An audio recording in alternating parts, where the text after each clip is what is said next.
Assalamualaikum warahmatullahi wabarakatuh. Perkenalkan, nama saya Intan Kumala Dewi dengan NIM 21050400071, Program Studi Ilmu Hukum, Fakultas Ilmu Sosial dan Ilmu Politik, Universitas Maritim Raja Ali Haji. Saya di sini akan menjelaskan permasalahan disintegrasi di Indonesia dan contoh-contohnya. Apa itu disintegrasi? Disintegrasi adalah keadaan tidak bersatu padu yang menghilangnya keutuhan atau persatuan serta menyebabkan perpecahan. Kebalikan dari disintegrasi yaitu integrasi, berarti penyatuan supaya menjadi suatu kebulatan atau menjadi utuh. Disintegrasi berbentuk aksi demonstrasi, pergolakan daerah bagi mereka yang merasakan adanya diskriminasi, aksi kriminalitas yang tak terkendali, perilaku remaja yang menyimpang, serta konflik yang melibatkan isu suku, agama, ras, dan antar golongan. Permasalahan tersebut dapat menimbulkan disintegrasi bangsa yang ditandai dengan hilangnya nasionalisme pada jiwa masyarakat, sehingga menyebabkan kerusuhan dan disharmonisasi. Permasalahan disintegrasi disebabkan oleh banyak aspek, seperti ekonomi, pendidikan, agama, hukum, pembangunan, dan politik.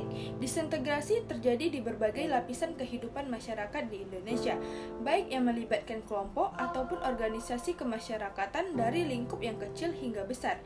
Contoh disintegrasi yang paling umum adalah terjadinya tawuran antar pelajar, tawuran antar anggota masyarakat, perselisihan yang terjadi antar wilayah desa, serta perselisihan akibat perbedaan pendapat.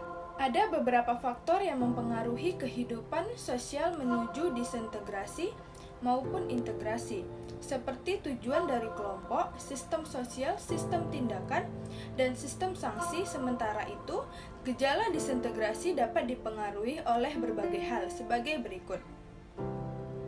Yang pertama, tidak adanya persamaan pandangan, persepsi antara anggota masyarakat mengenai tujuan yang semula dijadikan patokan oleh masing-masing anggota masyarakat. Yang kedua, perilaku para warga masyarakat cenderung melawan atau melanggar nilai-nilai dan norma-norma yang telah disepakati bersama. Yang ketiga, kerap kali terjadinya pertentangan antara norma-norma yang ada di dalam masyarakat.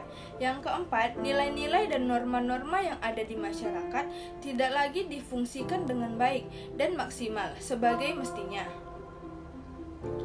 Yang kelima, tidak adanya konsistensi dan komitmen bersama terhadap pelaksanaan sanksi bagi mereka yang melanggar norma-norma yang ada di masyarakat.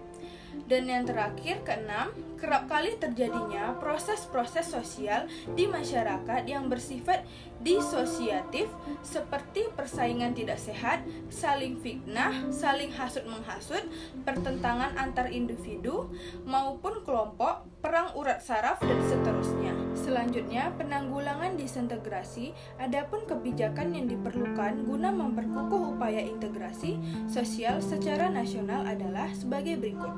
Yang pertama, membangun dan menghidupkan terus komitmen, kesadaran, dan kehendak untuk bersatu.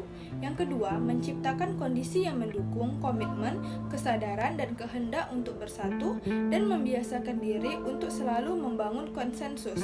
Tiga, membangun kelembagaan yang berakarkan nilai dan norma yang menyuburkan persatuan dan kesatuan bangsa. 4. Merumuskan kebijakan dan regulasi yang konkret, tegas, dan tepat dalam aspek kehidupan dan pembangunan bangsa yang mencerminkan keadilan bagi semua pihak dan wilayah. Yang kelima, upaya bersama dan pembinaan integrasi nasional memerlukan kepemimpinan yang arif dan efektif. Selanjutnya, contoh-contoh kasus disintegrasi yang ada di Indonesia. Yang pertama, pemberontakan Partai Komunis Indonesia. Pemberontakan ini terjadi akibat perbedaan ideologi antara komunis dan Pancasila.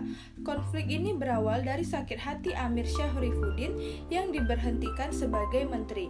Amir kemudian membentuk Front Demokrasi Rakyat (FDR) yang berisi 3 partai besar komunis dengan tujuan menjatuhkan Kabinet Muhammad Hatta.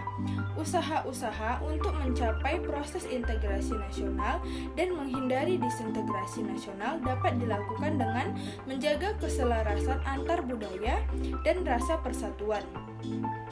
Hal itu dapat terwujud dengan adanya harmonisasi dari peran pemerintah dan partisipasi masyarakat. Yang kedua, Pemberontakan Republik Maluku Selatan (RMS). Gerakan pemberontakan RMS muncul atas backingan dari adanya penolakan masyarakat Maluku terhadap terbentuknya Negara Kesatuan Republik Indonesia. Mereka menolak jika negara Indonesia Timur digabungkan ke dalam NKRI dan ingin mendirikan negaranya sendiri, yaitu Republik Maluku Selatan. Yang ketiga, pemberontakan Andi Aziz. Pembelotan kelompok ini terjadi pada bulan Maret sampai April 1950 di Makassar, Sulawesi Selatan. Andi Aziz merupakan mantan pasukan KNIL atau Tentara Hindia Belanda. Ia bersama pasukannya melakukan pemberontakan karena merasa tidak senang dengan kedatangan APRIS. Tidak hanya itu, Andi Aziz juga berusaha untuk mempertahankan negara Indonesia Timur (NIT). Pemberontakan Andi Aziz ditaklukkan oleh pasukan militer Indonesia yang dipimpin oleh Kolonel A.E. Kawilarang. Yang keempat, pemberontakan PRRI dan Permesta. Bentuk disintegrasi di Indonesia selanjutnya adalah pemberontakan dari PRRI dan Permesta. PRRI merupakan sebuah singkatan dari Pemerintah Revolusioner Republik Indonesia. Pemberontakan ini terjadi akibat Angkatan Darat di Sulawesi dan Sumatera merasa tidak diperlakukan dengan adil dibandingkan tentara di Jawa yang lebih sejahtera. Pemberontakan ini mendapat dukungan rakyat yang kemudian bernama Permesta, Pejuang Rakyat Semesta. Baiklah, hanya segitu materi yang dapat saya jelaskan tentang permasalahan disintegrasi di Indonesia beserta contoh-contoh kasusnya. Sekian, terima kasih. Assalamualaikum warahmatullahi wabarakatuh.